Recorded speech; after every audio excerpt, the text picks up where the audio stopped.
हाँ जी, good morning. तो taxation subject की बात हो रही थी। कल हमने लास्ट छोड़ा था माइनर चाइल्ड की इनकम पेरेंट्स में जोड़ दी जाती है, ठीक है? उसमें हमने बात की थी एबिलिटी इनकम जोड़ी नहीं जाती है। एबिलिटी इनकम माइनर चाइल्ड अपनी स्किल से mental exercise, physical exercise, skill, talent से जो इनकम अर्न करता है वो पेरेंट्स में नहीं जोड़ा जाता है। ये सब बातें हम पढ़ेंगे। एक अलग से चैप्टर आएगा क्लबिंग ऑफ इनकम। क्लबिंग क्या? किसी दूसरे पर्सन की इनकम एसएससी की इनकम में जोड़ दी जाएगी। कल एसएससी की डेफिनेशन पढ़ी थी। एसएससी कौन? जो टैक्स पेयर है। इन जनरल हम समझते हैं जो टैक्स पेयर है वो एसएससी है, ठीक है? लेकिन अगर डिटेल में जाएं, एसएससी हम उस पर्सन को बोलते हैं जिसकी टैक्स, इंटरेस्ट, पेनल्टी हम एसेस करते हैं, कैलकुलेट करते हैं। जिस पर्सन की हम टैक्सेबल इनकम, उस पर्सन को हम एसएससी कहते हैं, ठीक है? अब कल किसी का एक क्वेश्चन था कि सर आपने बोला कि एबिलिटी इनकम क्लब नहीं होगी पेरेंट्स में, तो फिर कौन सी इनकम क्लब होगी? आपने बोला था माइनर चाइल्ड की इनकम पेरेंट्स में क्लब होगी, फिर आपने बोला एबिलिटी इनकम क्लब नहीं होगी। तो एबिलिटी इनकम तो क्लब नहीं हुई, पेरेंट्स की इनकम में नहीं जोड़ी गई। तो कौन सी इनकम पेरेंट्स में जोड़ी जाएगी? माइनर चाइल्ड की इनकम। कौन सी इनकम पेरेंट्स में जोड़ी जाएगी, मतलब क्लब की जाएगी? बता सकते हैं? गिफ्ट। कल एक बात की थी कि माइनर चाइल्ड को उसके बर्थडे पर गिफ्ट रिसीव हुए, पेरेंट्स में क्लब हो जाएंगे। और इस पे भी बात हो गई थी कौन से पेरेंट में, फादर या मदर, जिसकी इनकम हायर है उसमें क्लब होगा, ठीक है? अब एक बात और,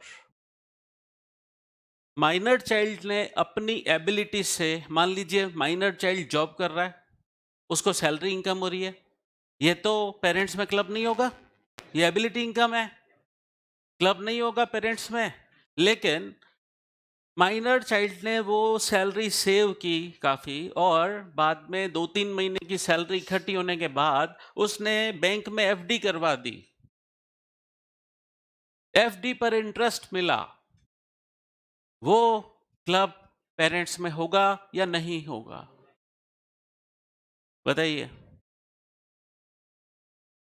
वो तो एबिलिटी से नहीं है, वो एबिलिटी से नहीं है। हालांकि उस एफडीआर का जो इंटरेस्ट है उसका सोर्स एबिलिटी इनकम है, लेकिन एफडीआर पर जो इंटरेस्ट मिला वो एबिलिटी इनकम नहीं है, इसलिए एफडी पर जो इंटरेस्ट मिला वो पेरेंट्स में क्लब होगा। समझे बात?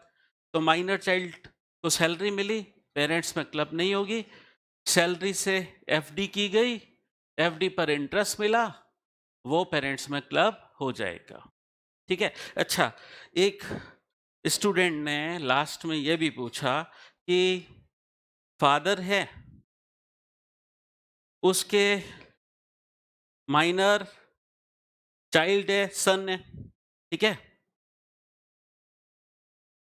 अब ऐसी बातें पूछते हैं, माइनर चाइल्ड,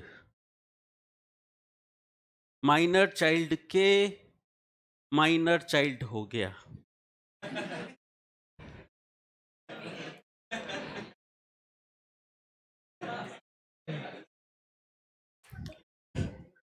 उनका कहना था कि फादर की एज 40 इयर्स है, माइनर चाइल्ड की एज 15 इयर्स है।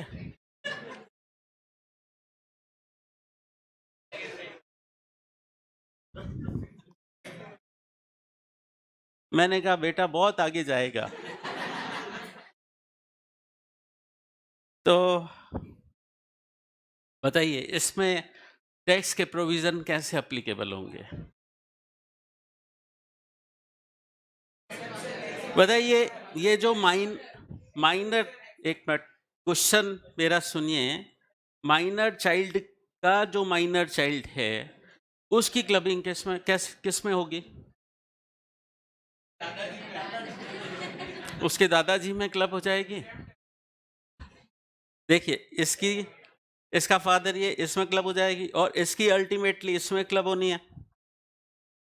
ठीक है, तो इस तरीके से क्लबिंग होगी। ये तो मैंने जवाब दिया कल वाले क्वेश्चन का जो किसी ने पूछा था। अब आगे बात करते हैं। अब कुछ टीडीएस प्रोविजंस की बात करते हैं। रीजन एक प्रोविजन समझाना है मुझे, उसका बेस है टीडीएस। टीडीएस समझते हो? टीडीएस का full form tax deduction at source, मतलब जब इनकम हुई ऑन द स्पॉट उस पर टैक्स काट दिया। किसने? पेयर ने, मतलब जो पर्सन पे कर रहा था इनकम उसी ने टैक्स काट लिया और गवर्नमेंट को डिपॉजिट करा दिया। टीडीएस के प्रोविजंस गवर्नमेंट ने क्यों बनाए? इनकम टैक्स एक्ट में टीडीएस के प्रोविजंस क्यों डाले गए? ताकि अर्ली और फास्ट टैक्स कलेक्शन हो सके। ऑन द स्पॉट जैसे ही इनकम हुई, जो पे करने वाला है वही टैक्स काटकर नेट इनकम पेई के हैंड्स में दे रहा है और उसने जो टैक्स रोका है टीडीएस को हम विद होल्डिंग टैक्स भी बोलते हैं, उसने अपने पास पैसा रोक लिया टीडीएस का और गवर्नमेंट को डिपॉजिट करा दिया। ठीक है, तो इसको एक एग्जांपल से समझते हैं। देखिए कोई पेयर है, मान लेते हैं कंपनी, कोई भी हो सकता है वैसे।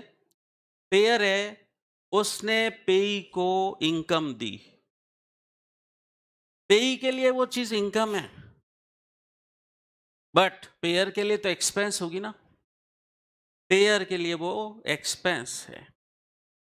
पेयर को गवर्नमेंट बोल रही है कि आपके लिए ये एक्सपेंडिचर है बट पेई के हैंड्स में ये इनकम है। फॉर एग्जाम्पल ये ऑडिट फीस है, कंपनी ने मान लीजिए ये पेई जो है वो सीए है और ये कंपनी अपनी ऑडिट करवा रही है सीए से और कंपनी ऑडिट फीस का पेमेंट कर रही है सीए को। ऑडिट फीस का पेमेंट किया सीए को।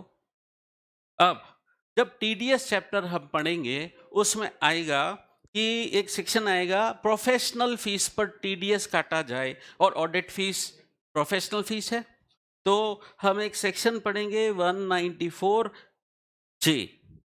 तो ऑडिट फीस सपोज 1 लाख दी गई सीए को, सेक्शन 194 जे बोलता है इस पे 10% टीडीएस काट लिया जाए, तो 1 लाख का 10% 10,000 हो गया।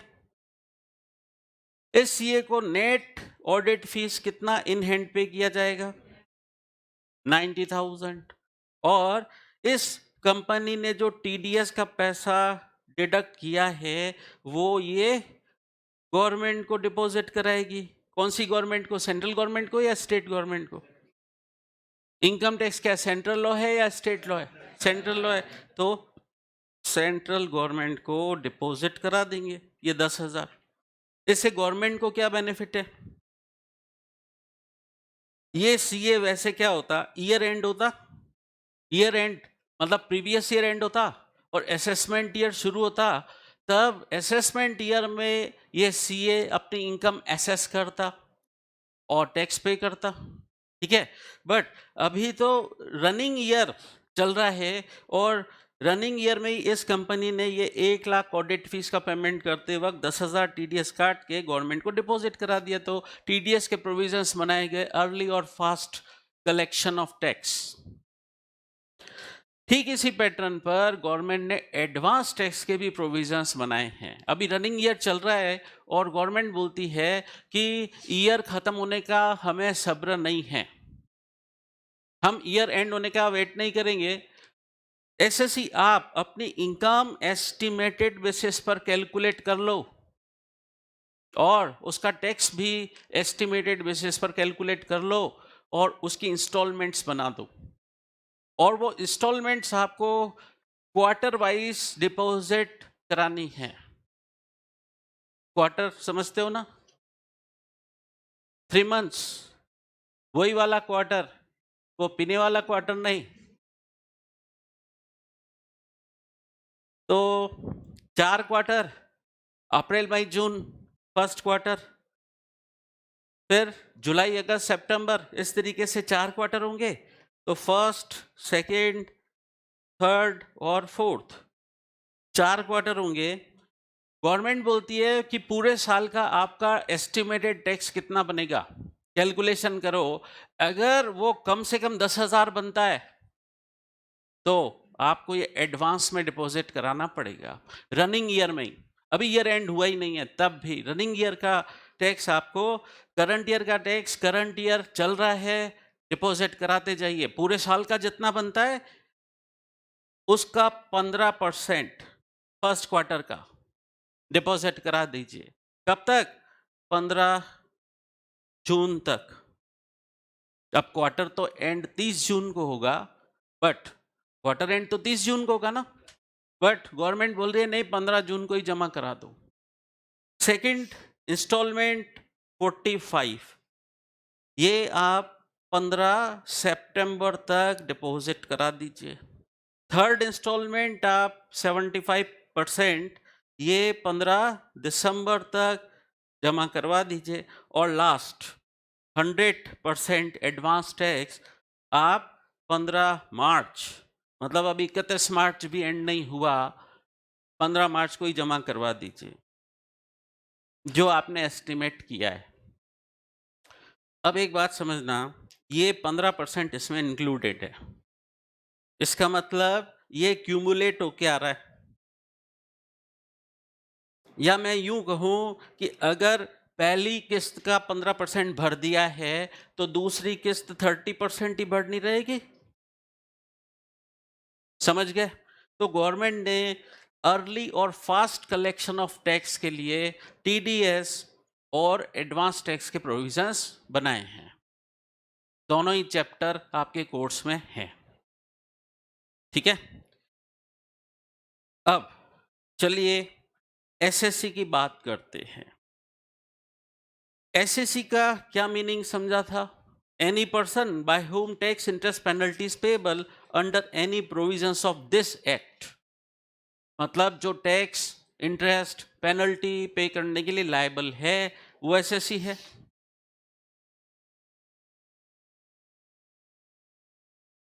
इनका सवाल है कि एडवांस टैक्स की कैलकुलेशन हमने एस्टिमेटेड बेसिस पे की और बाद में हमें एक्चुअल इनकम और एस्टिमेटेड इनकम में फर्क आ गया, डिफरेंस आ गया, और एस्टिमेट हमने ज़्यादा लगा दिया था जिसकी वजह से एडवांस टैक्स हमने ज़्यादा भर दिया और बाद में हमारी एक्चुअल इनकम कम पता पड़ा और हमारा बाद में टैक्स कम बना, बट हमने एडवांस टैक्स तो ज़्यादा भर दिया था। तो गवर्नमेंट बोलती है आपका एक्चुअल जो टैक्स पेबल है उसमें से हम लेस करेंगे एडवांस टैक्स। एडवांस टैक्स की आपको क्रेडिट मिलेगी। अब एडवांस टैक्स अगर आपने ज़्यादा पे कर दिया है तो फाइनल टैक्स लायबिलिटी क्या नेगेटिव आएगी? फॉर एग्जाम्पल, आपका टैक्स पेबल बनता है 50,000, एक्चुअल में 50,000 बनता है और आपने एडवांस टैक्स 55,000 जमा करवा दिया, तो फाइनल टैक्स लायबिलिटी क्या नेगेटिव आएगी? 5,000 माइनस में, तो गवर्नमेंट आपको वो रिफंड देगी और रिफंड पे इंटरेस्ट भी देगी।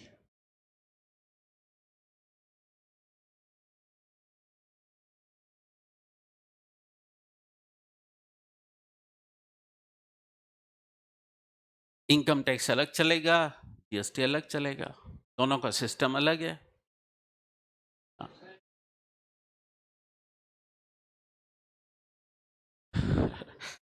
इनका कहना है कि ऐसे तो लोग ज़्यादा टैक्स पे कर देंगे डिपार्टमेंट से इंटरेस्ट लेने के लिए। अब एक बात सुनना, आप अगर एडवांस टैक्स पे नहीं करते हो और पे करने की लायबिलिटी थी, पे करने की लायबिलिटी कैसे पता पड़ती है? गवर्नमेंट ने बोला लायबल कौन? जिसका भी टैक्स एटलीस्ट 10,000 बनता है उस पे एडवांस टैक्स का चैप्टर अप्लीकेबल हो जाता है। उसको टैक्स एडवांस में देना है। अब अगर उसने नहीं दिया तो नतीजा सुनो, उस पर इंटरेस्ट लगता है 1% पर मंथ और part of month. Part of month मतलब अगर 1 महीने का भी डिले हुआ तो पूरे मंथ का इंटरेस्ट लग जाता है। कितना? 1%। तो गवर्नमेंट एडवांस टैक्स आप पे नहीं करोगे, 1% पर मंथ आपसे इंटरेस्ट लेगी। लेकिन अगर आपने एडवांस टैक्स ज्यादा पे कर दिया, उस वजह से आपका रिफंड अराइज हो रहा है, तो उस केस में रिफंड पर जो इंटरेस्ट देगी वो 1% नहीं देगी, वो ½ % देगी। लेते वक्त गवर्नमेंट 1% लेगी और देते वक्त ½ % देगी। नुकसान की बात है, समझ गए?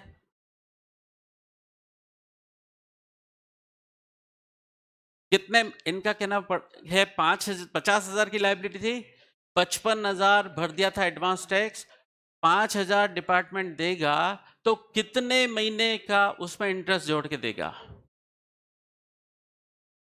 31 मार्च तक आपने एडवांस टैक्स भर दिया था या 15 मार्च तक भर दिया था, ठीक है?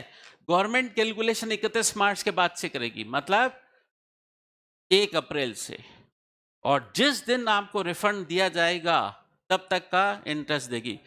इंटरेस्ट लगना 1 अप्रैल से शुरू हो जाएगा।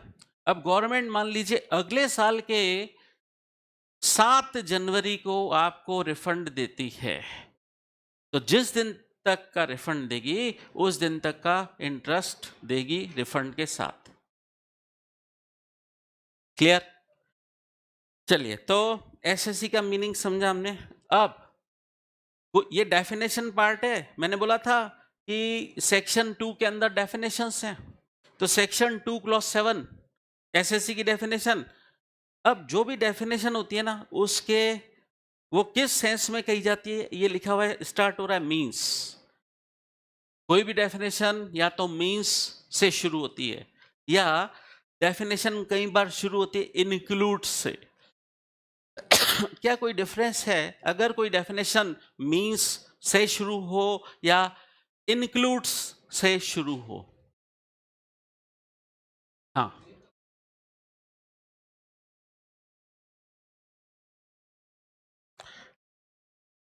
ये पूरी तरह से बोल नहीं पाए बट इनकी फीलिंग समझ गया मैं।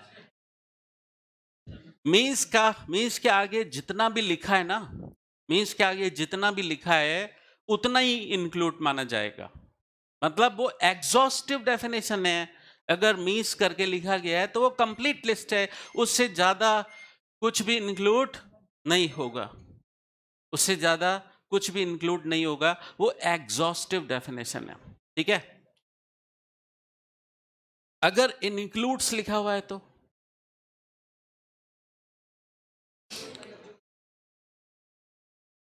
इंक्लूड्स करके 4 आइटम लिख दिए, क्या वही 4 आइटम माने जाएंगे?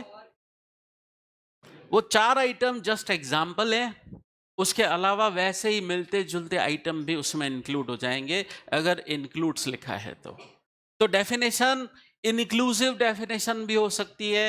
वो कब? जब इंक्लूड्स लिखा है।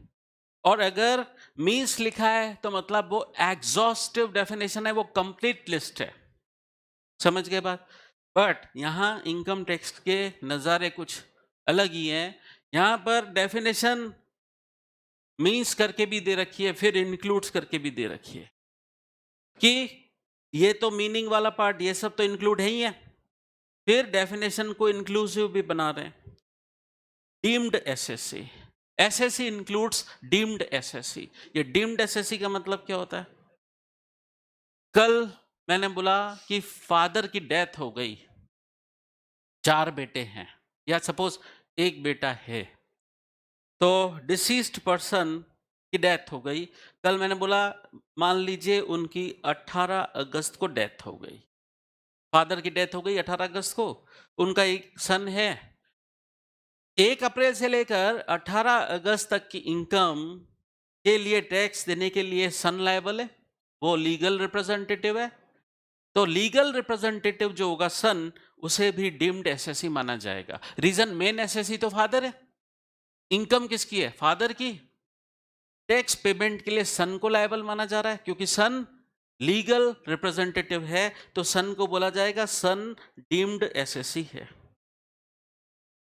ठीक है, ठीक इसी तरीके से माइनर का गार्जियन, माइनर का गार्जियन वो डीम्ड एसएससी माना जाएगा।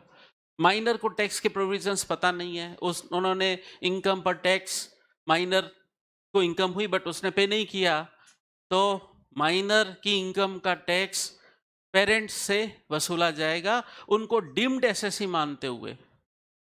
ठीक है, कुल मिलाकर इनकम टैक्स डिपार्टमेंट को पैसा चाहिए, कहीं से भी रिकवरी करेंगे।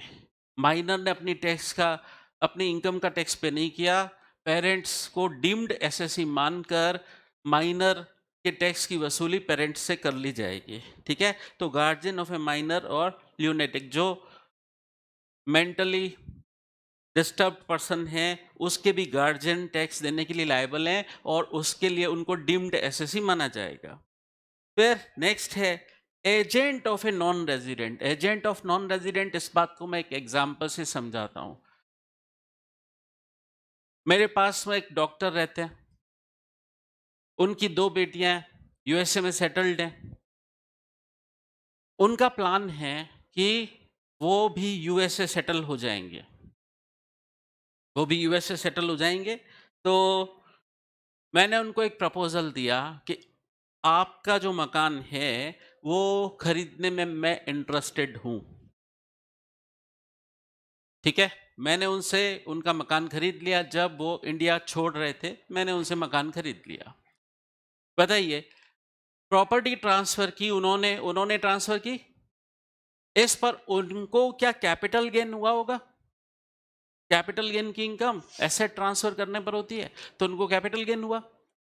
इस कैपिटल गेन पर टैक्स देने के लिए कौन लायबल है, वो या मैं?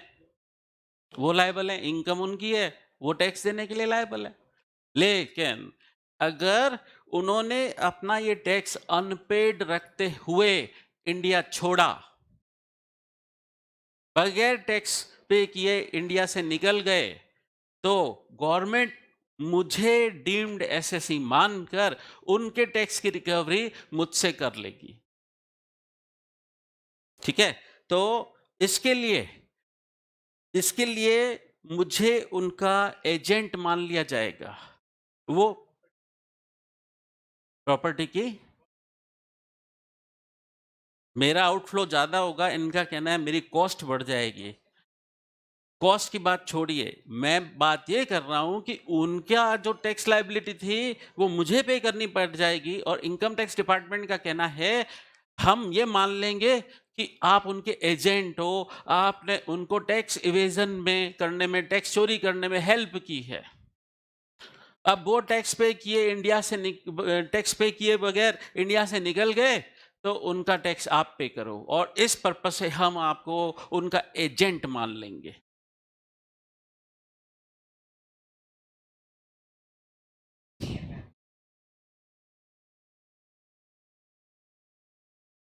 इनका कहना है फादर की डेथ हो गई, सन माइनर है, फैमिली में और कोई नहीं है। ठीक है, अब फादर का टैक्स वसूल करने के लिए देखा जाएगा कि उनका लीगल रिप्रेजेंटेटिव कौन है। अब लीगल रिप्रेजेंटेटिव माइनर है, माइनर है लीगल रिप्रेजेंटेटिव, फादर का टैक्स पे करने के लिए उसे भी डीम्ड एसएससी माना जाएगा। रिकवर, इनका कहना है रिकवर कैसे करेंगे? एक बात बताइए, फादर की सारी एसेट्स फादर की डेथ के बाद सन की हो जाएगी?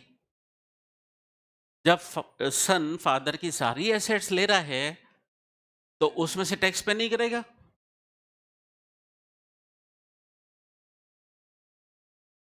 देखिए, यहां कानून ये है, मेरे को एक बात बताओ, आपको पता नहीं है कि किसी को गोली मारने से आपको जेल होगी,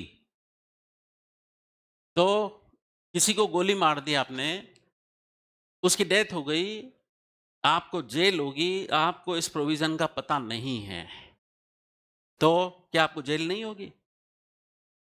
यहां प्रोविजन है एक, ignorance of law is not excuse. Ignorance of law is not excuse.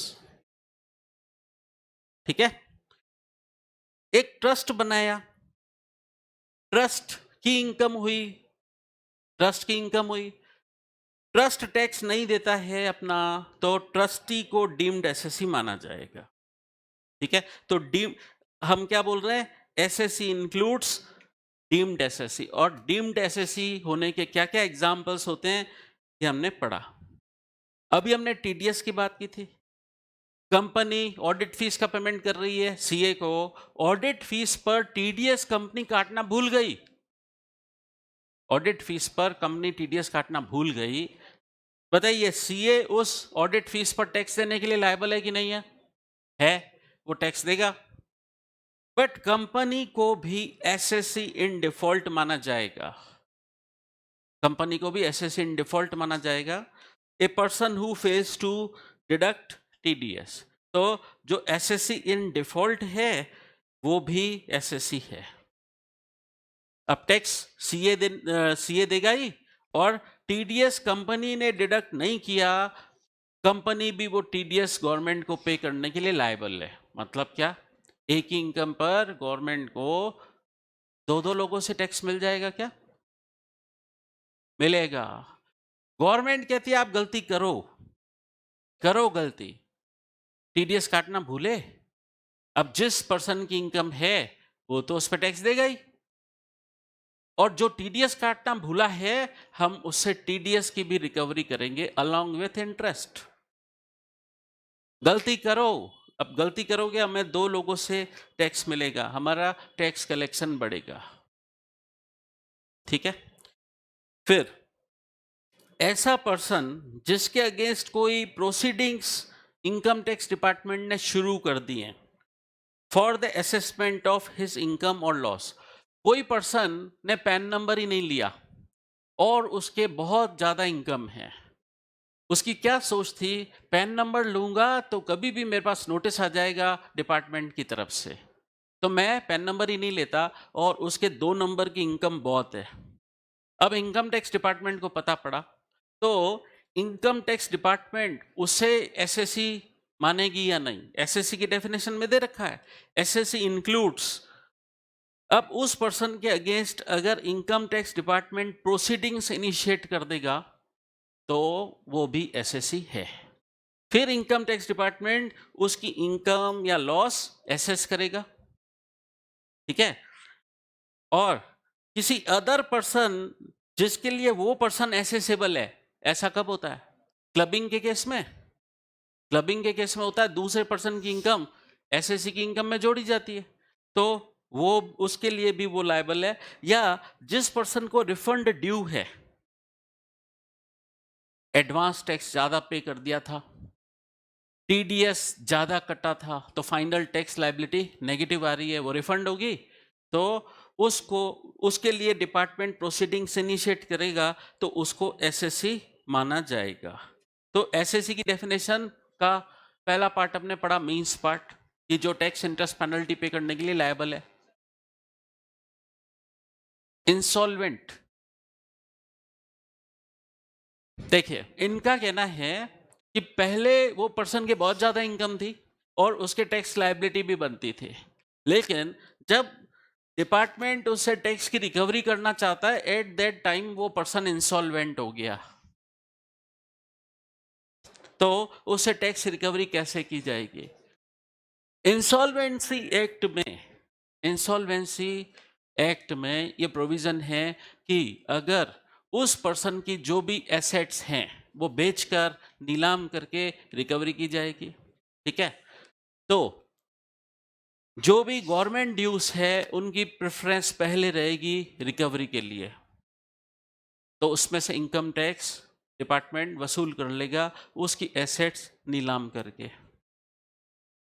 ठीक है, चलिए एसएससी की definition complete. Assessment year, previous year clear है? क्या होता है प्रीवियस ईयर, क्या होता है? हाँ बोलिए। Previous running year previous year होता है, हमें जिस ईयर की इनकम हम एसेस कर रहे हैं, जिस ईयर की इनकम पर हमें टैक्स देना है, उस ईयर को हम कहते हैं प्रीवियस ईयर।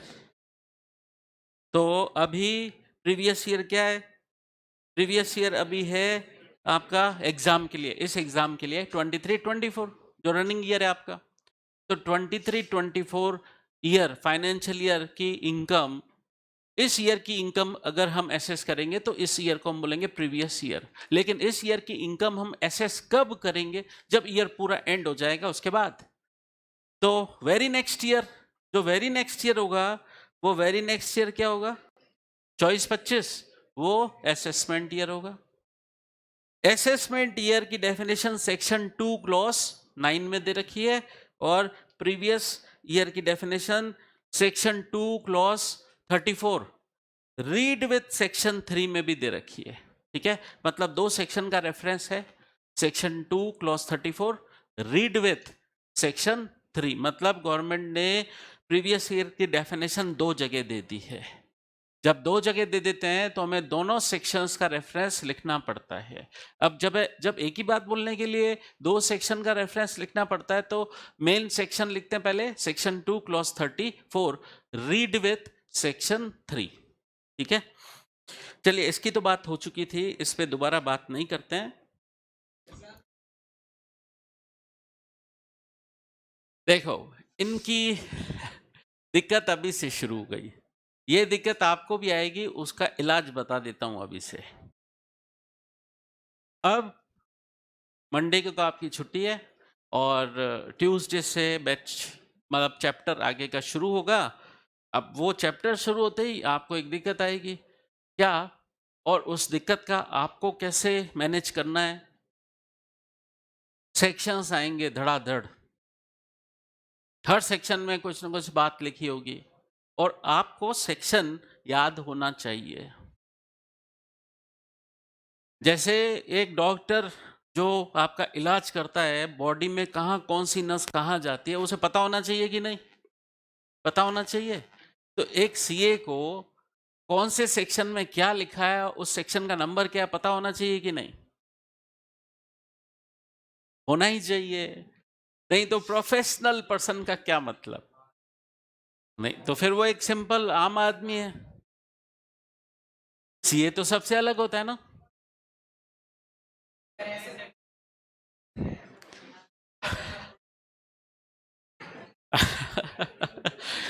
इतना खतरनाक होता है।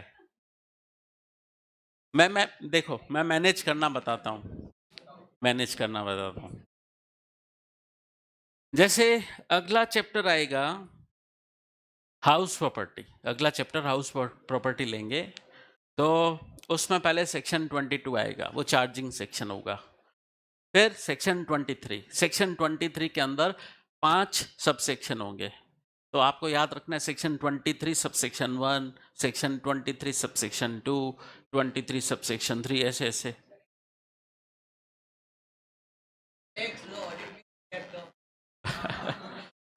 देखिए, जब जब आप जब आप 2-3 बार चीजें पढ़ते हो और उनको जब प्रैक्टिकल क्वेश्चंस में अप्लाई करते हो तब आपकी हैबिट डेवलप हो जाती है। जैसे जैसे जैसे जैसे आप एक चैप्टर पढ़ा आपने, उसका दोबारा रिवीजन किया तो वो चीज पक्की होती जाएगी। ठीक है, मैं बता रहा हूं ना अभी। आपने सेक्शन 22 पढ़ा, 23, 24, 25, 26, 27 तक है हाउस प्रॉपर्टी में। ये तकरीबन 5 दिन चलेगा चैप्टर जो हाउस प्रॉपर्टी वाला है। ठीक है, अब उन 5 दिनों में जब मैं सेक्शन 23, 22, 23 कराऊंगा, 2 सेक्शन है। अब आपको वो दोनों सेक्शन अपने मन में पूरी तरह से बसा देने हैं, बार बार सोचना है सेक्शन 22 में क्या था, 23 में क्या था, 23 के सबसेक्शन 1 में क्या था, 2 में क्या था, 3 में क्या था। दिन में 2-3 बार सोचना है। ठीक है, अगले दिन मैं सेक्शन 24 पढ़ाऊंगा। सेक्शन 24 में 2 क्लॉज होंगे, क्लॉज ए और बी। ठीक है, अब अगला दिन आया, 3 सेक्शन, पिछले दिन के 22, 23 और आज का 24 सेक्शन ऐड होते जाएंगे। आप शुरू से समझिएगा, जो दिमाग में चक्री चलानी है वो शुरू से चलानी है। जब चैप्टर एंड होगा 6 दिन में, मेरे को एक बात बताओ, 6 दिन में आप 6-7 सेक्शन की नंबरिंग याद नहीं रख सकते तो फिर क्या मतलब, फिर तो डूब मरो आप चुल्लू भर पानी में।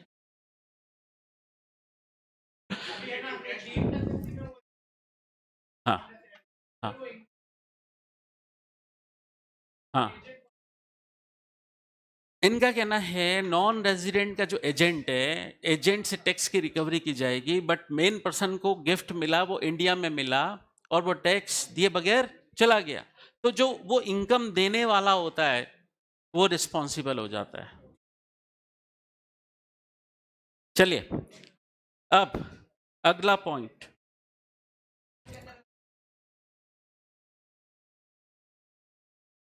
ये सब चीजें धीरे धीरे होंगी। देखिए तकरीबन 4.5 महीने आपका कोर्स चलेगा, उसमें धीरे धीरे बातें आएंगी।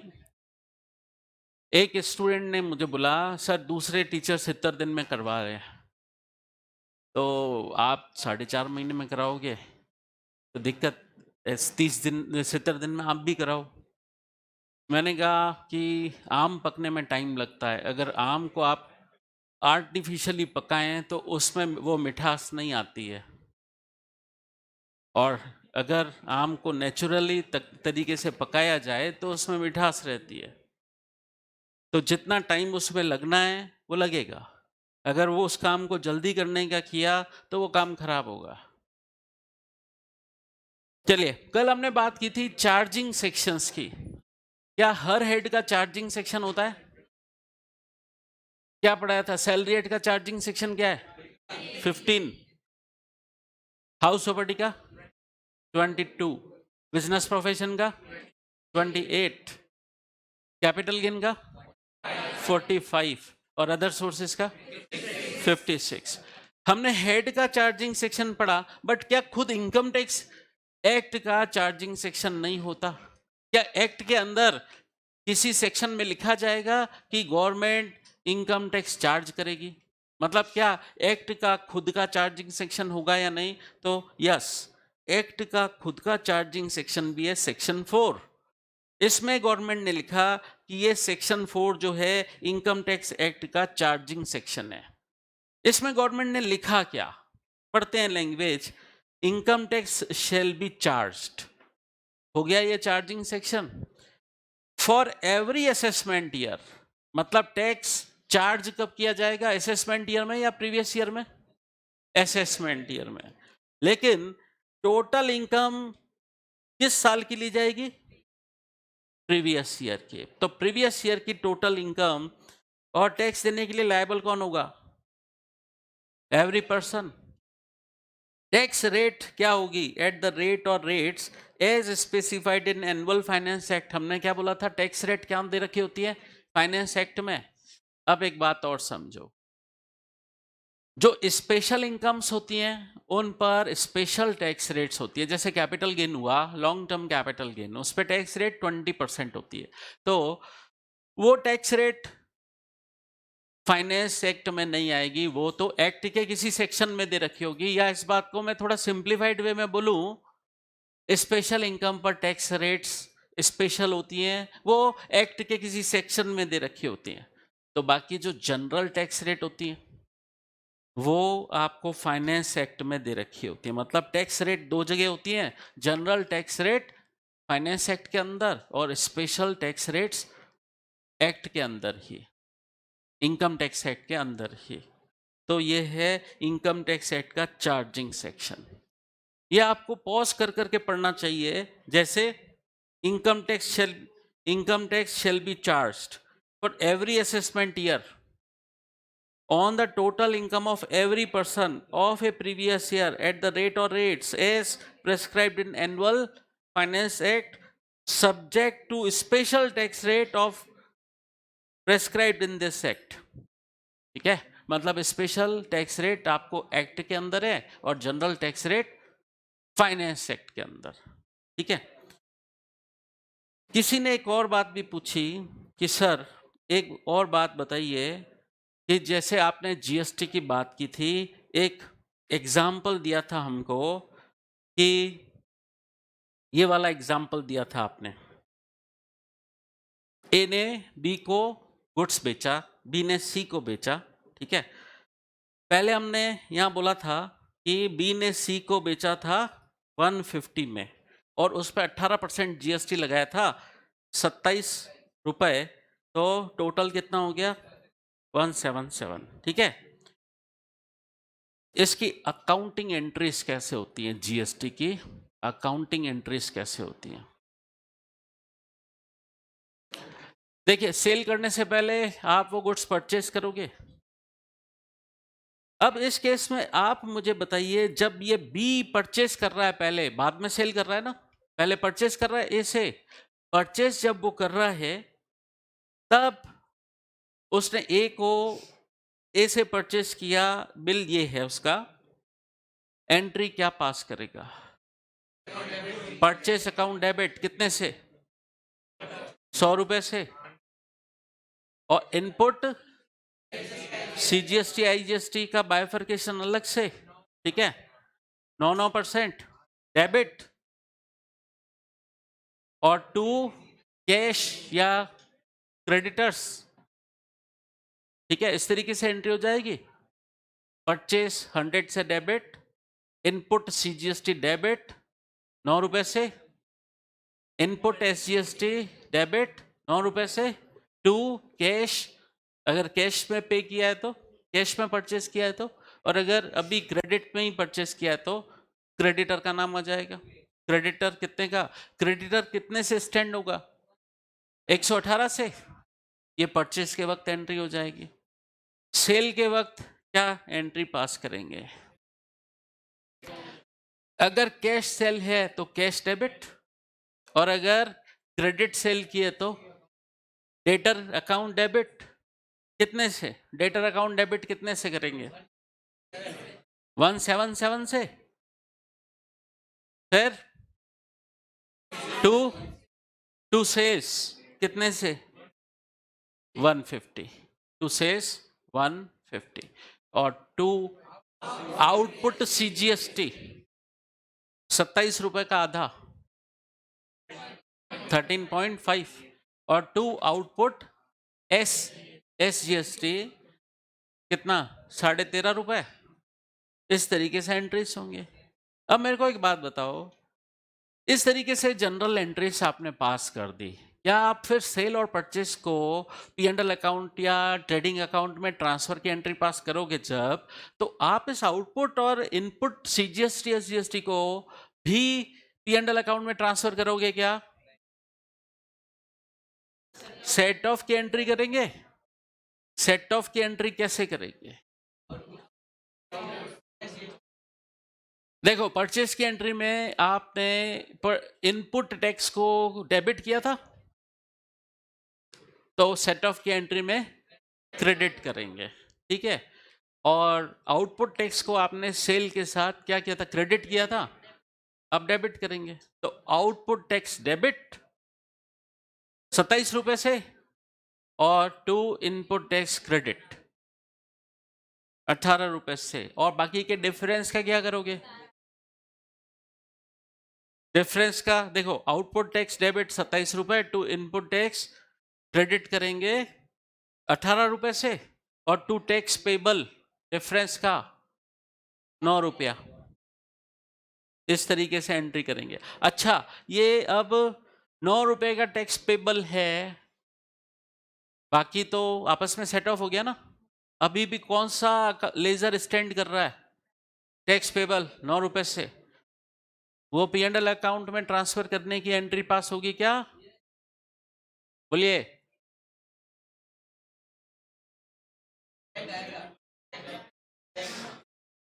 टैक्स पेबल टू बैंक आएगा। अगर एक बात बताओ, आपने ये टैक्स अभी तक पे नहीं किया है तो P&L अकाउंट में डालोगे या नहीं डालोगे? मेरे को एक बात, नहीं डालेंगे। ये टैक्स पेबल जब तक पे नहीं होगा तब तक करंट लायबिलिटी में बैलेंस शीट में शो किया जाएगा। बात समझ गए? चलिए, अब इसके बाद एक छोटा सा कंसेप्ट और समझते हैं। पर्सन की डेफिनेशन में HUF की बात आई, पर्सन की डेफिनेशन में एचयूएफ की बात आई। एचयूएफ इनकम टैक्स एक्ट में पर्सन माना जाएगा, और जो भी पर्सन होता है वो एसएससी होता है, तो सेपरेट एसेसिबल एंटिटी है एचयूएफ। अगर एचयूएफ को इनकम है तो एचयूएफ को टैक्स देना पड़ेगा। अब स्टूडेंट पूछते हैं सर एचयूएफ बनती कैसे?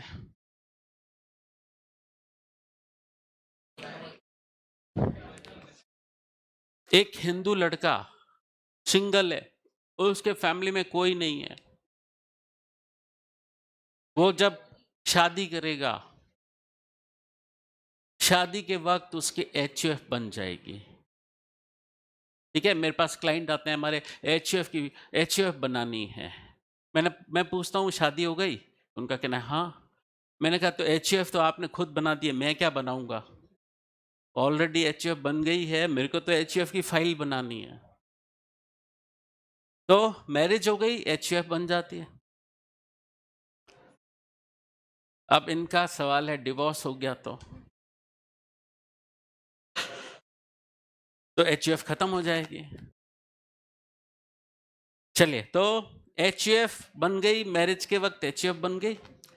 इंडिया में दो टाइप की एचयूएफ सिस्टम, एचयूएफ के दो सिस्टम है। एक है दाया भाग सिस्टम, उसको बोलते दाया भाग लॉ, और दूसरा है मिताक्षरा लॉ। अपन सब गवर्न होते हैं मिताक्षरा लॉ से। दाया भाग लॉ वेस्ट बंगाल और आसाम में प्रिवेल करता है, सिर्फ वेस्ट बंगाल और आसाम में, बाकी रेस्ट ऑफ इंडिया में मिताक्षरा लॉ अप्लीकेबल है। अब मिताक्षरा लॉ जो होता है उसमें सन का फादर की एचयूएफ प्रॉपर्टी में by birth right right create हो जाता है, उसको बाय बर्थ राइट मिल जाता है, बाय बर्थ। लेकिन दाया भाग लॉ में क्या होता है? जब फादर की डेथ होगी तब सन का राइट क्रिएट होगा। ये डिफरेंस है दाया भाग लॉ और मिताक्षरा लॉ में। अच्छा, अब कुछ पूछते हैं कि सर डॉटर्स का राइट होता है कि नहीं। 6 सितंबर 2005 6 सितंबर 2005 को हिंदू सक्सेशन एक्ट 1955 में अमेंडमेंट हुआ और डॉटर्स को भी राइट मिल गया। तो डॉटर्स का भी इक्वल राइट है एज इफ सन। राइट का मतलब वाइफ का राइट होगा या नहीं? देखिए, हिंदू लॉ में एक कंसेप्ट है कोपार्सनरी, कोपार्सनर। ठीक है, कोपार्सनर मतलब जिसका पार्टीशन डिमांड करने का राइट होता है। तो जो कोपार्टनर होता है वही पार्टीशन डिमांड कर सकता है। अब फादर है, सन और डॉटर कोपार्टनर हैं, पार्टीशन डिमांड कर सकते हैं, अपना हक मांग सकते हैं। ठीक है, अब घर जाके बोलना मत कि आज हमें क्लास में ऐसे बताया, इधर पेरेंट्स आ जाएंगे कि हमारे बच्चों को भड़काते हो। तो कोपार्टनर का राइट होगा पार्टीशन डिमांड करने का। अब जो फैमिली की बहू है वो बोरोड मेंबर है, बोरोड मेंबर का राइट नहीं होता है। मतलब बेटी का राइट है लेकिन बहू का राइट नहीं है। देखो, हाँ, रियल लाइफ में क्या होता है, हम बोलते हैं कि कोपार्टनर डॉटर हो सकती है, वो पार्टीशन डिमांड कर सकती है, बट वास्तव में बेटी पार्टीशन डिमांड नहीं करती है, बहू उकसा कर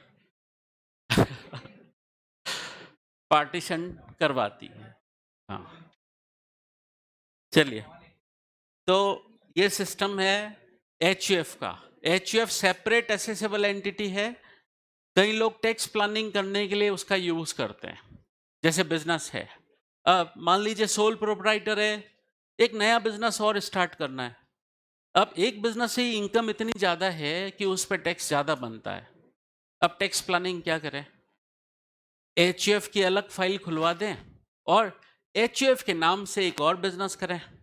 एचयूएफ सेपरेट एसेसेबल एंटिटी हो जाएगा, उसका पैन नंबर अलग हो जाएगा, फिर वो दूसरा बिजनेस उसमें चलाएं तो 2 एसएससी हो जाएंगे, इनकम 2 एसएससी में डिस्ट्रीब्यूट हो जाएगी, टैक्स प्लानिंग हो जाएगी।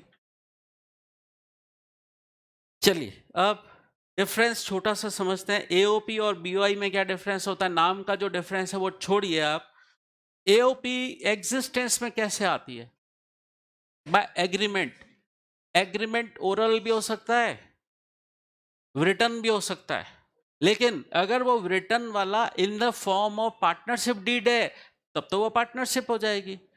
और अगर पार्टनरशिप डीड नहीं बनाया गया है लेकिन डीड बनाया गया है, वो पार्टनरशिप डीड नहीं है लेकिन डीड बनाया गया है, रिटर्न डॉक्यूमेंट एग्जिस्ट करता है, तो वो भी एओपी कहलाएगी।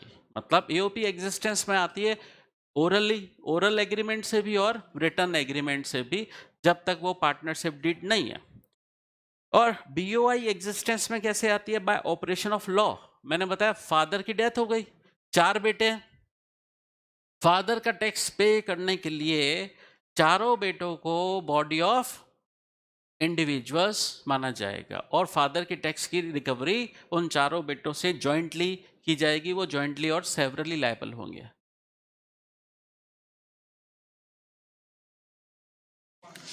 इनकी डीड ऑथेंटिकेट कौन करता है? इनका कहना है जो एओपी होती है उसकी पार्टनरशिप डीड तो नहीं बनती है लेकिन डीड तो बनती है ना। वो डीड को रजिस्टर कराना पड़ता है जोधपुर में। जोधपुर में जिला उद्योग केंद्र है, वहां पर पार्टनरशिप डीड भी रजिस्टर करानी पड़ती है और एओपी डीड भी रजिस्टर करवानी पड़ती है। यस, बताइए एओपी के अंदर इंडिविजुअल मेंबर्स हो सकते हैं और नॉन इंडिविजुअल भी एओपी के अंदर मेंबर हो सकता है क्या? इंडिविजुअल नॉन इंडिविजुअल दोनों एओपी के अंदर मेंबर हो सकते हैं, लेकिन बीओआई के अंदर नॉन इंडिविजुअल मेंबर नहीं बन सकते। जैसा कि नाम से ही लगता है बॉडी ऑफ इंडिविजुअल्स, तो इसके अंदर इंडिविजुअल्स ही होंगे, नॉन इंडिविजुअल्स नहीं होंगे। फिर चैप्टर एंड करते हैं। बताइए टोटल इनकम, हमने बोला टोटल इनकम हम कैलकुलेट करेंगे किसी भी पर्सन की। अच्छा, अब इससे रिलेटेड इश्यूज आते हैं। एक नॉन रेजिडेंट है, उसको इंडिया में इनकम हुई, कोई एनआरआई है, उसको इंडिया में इनकम हुई, वो क्या इस इनकम पर इंडिया में टैक्स देने के लिए लायबल है? इसके लिए हम किसी भी पर्सन का रेजिडेंशियल स्टेटस देखते हैं। जैसा आप लॉ में पढ़ते हो कि इमीडिएटली प्रीसीडिंग ईयर में ओपीसी 1 पर्सन कंपनी के लिए पढ़ते हो कि इमीडिएटली प्रीसीडिंग फाइनेंशियल ईयर में अगर वो 120 डेज इंडिया में रहता है, होता है उसकी एग्जिस्टेंस, तो वो रेजिडेंट होता है। वो क्राइटेरिया यहाँ नहीं माना जाता है। दूसरों की बातें तो हम मानते नहीं है, हमारे अपने मतलब इनकम टैक्स एक्ट का कहना है my life my rules, my life my rules. तो हमारे अपने नियम है यहाँ पर। इनकम टैक्स एक्ट में अगर किसी पर्सन की इंडिया में प्रेजेंस है कम से कम 182 डेज की, कब? During the relevant previous year. Relevant previous year में उसकी कम से कम इंडिया में 182 डेज की प्रेजेंस है तो वो रेजिडेंट कहलाएगा, और अगर नहीं है तो वो नॉन रेजिडेंट कहलाएगा। लेकिन नॉन रेजिडेंट को भी अगर इंडिया में इनकम हुई है तो इंडियन इनकम के कनेक्शन में वो टैक्स देने के लिए लायबल है। रीजन, इंडियन इनकम पर तो सबको ही टैक्स इंडिया में देना होगा, तो इंडियन इनकम पर टैक्स देना है या फॉरेन इनकम। अच्छा, एक चीज और हम समझेंगे, जैसे आप और मेरे जैसे लोग इंडिया में ऑर्डिनरली रेजिडेंट हैं। ऑर्डिनरली रेजिडेंट कैसे डिसाइड होता है? पहले ये डिसाइड होता है मैं इंडिया में during the relevant previous year 182 days की मेरी प्रेजेंस है, मैं रेजिडेंट हूँ। रेजिडेंट होना डिसाइड हो गया, उसके बाद और क्लासिफिकेशन होता है कि रेजिडेंट है, ये ऑर्डिनरली रेजिडेंट है या नॉट ऑर्डिनरली रेजिडेंट है? दो ब्रांचेस और बन जाएंगी। ऑर्डिनरली रेजिडेंट कब कहलाएगा? पास्ट 7 इयर्स की इंडिया में प्रेजेंस देखेंगे, 730 डेज की अगर है, ये एक कंडीशन है। दूसरी कंडीशन और है, पास्ट 10 इयर्स में वो कम से कम 2 इयर्स रेजिडेंट था। अगर ये दोनों कंडीशन और फुलफिल हो जाएंगी तो वो ऑर्डिनरली रेजिडेंट कहलाएगा। इसके लिए हम एक अलग से चैप्टर पढ़ेंगे, रेजिडेंशियल स्टेटस। उस चैप्टर में हम पढ़ेंगे क्या किसी पर्सन को सिर्फ इंडियन इनकम पर टैक्स देना है या फॉरेन इनकम पर भी टैक्स देना होगा। जैसे ऑर्डिनरली रेजिडेंट होता है, इंडियन इनकम पर भी टैक्स देगा इंडिया में, और फॉरेन इनकम पर भी इंडिया में टैक्स देगा अगर वो ऑर्डिनरली रेजिडेंट है।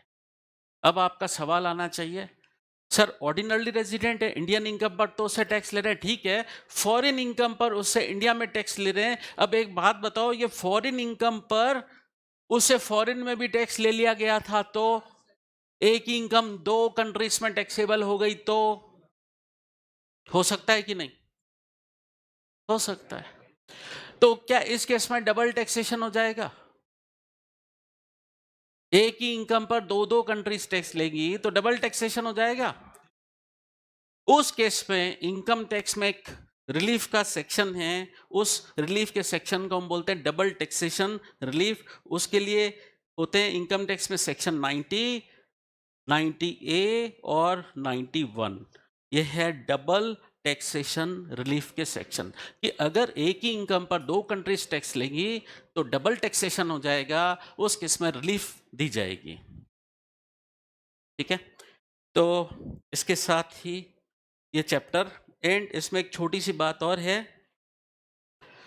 कुछ इनकम एग्जाम्प्ट होंगी। अच्छा, एग्जाम्प्ट इनकम का एक सेक्शन बताया मैंने आपको, क्या? सेक्शन 10। सेक्शन 10 में काफी सारे क्लॉजेज आएंगे और उनमें दे रखा होगा ये इनकम एग्जाम्प्ट है, ये इनकम एग्जाम्प्ट है। अच्छा, एक इंटरेस्टिंग बात बताता हूँ, स्टूडेंट्स को जो स्कॉलरशिप मिलती है वो एग्जाम्प्ट होती है सेक्शन 10 में। ठीक है, तो ऐसी कुछ बातें हम पढ़ेंगे सेक्शन 10 में।